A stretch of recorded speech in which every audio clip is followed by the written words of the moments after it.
ধুরন্ধর এবং তারপর ধুরন্ধর 2 বেশ সাড়া ফেলেছে দর্শকদের মধ্যে। পাকিস্তানে কিভাবে ভারতীয় এজেন্টরা কাজ করে, কিভাবে দেশের উপর হওয়া হামলার বদলা নেয়, প্রায় সবটাই তুলে ধরা হয়েছে এই সিনেমায়, যা দেখে প্রতিটি দেশবাসীর মধ্যে দেশের জন্য একটা আলাদাই অনুভূতি তৈরি হয়েছে। সিনেমায় রণবীর সিং এর অভিনয় মুগ্ধ করেছে সকলকে।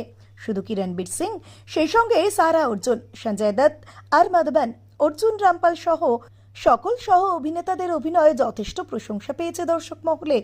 ধুরন্ধরের প্রথম পর্ব দেখে মানুষ যেমন এর দ্বিতীয় পর্বের জন্য অপেক্ষা করছিল, ঠিক তেমনই এখন এর তৃতীয় পর্বের জন্য অনেকেই অপেক্ষা করে আছেন।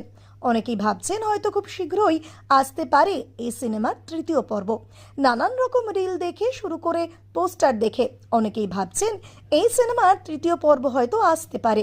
কিন্তু সেই সব মানুষদের উদ্দেশ্যে পরিচালক আদিত্য ধর একেবারে স্পষ্ট বার্তা দিয়েছেন। পরিচালকের কথায় তিনি এই সিনেমার তৃতীয় পর্ব নিয়ে কোনো ভাবনা চিন্তাই করেননি। তাই যারাই এই সিনেমার তৃতীয় পর্ব নিয়ে একটু বেশি মাতামাতি করছেন, তাদের অযথা এখন থেকে উত্তেজিত হওয়ার কিছুই নেই।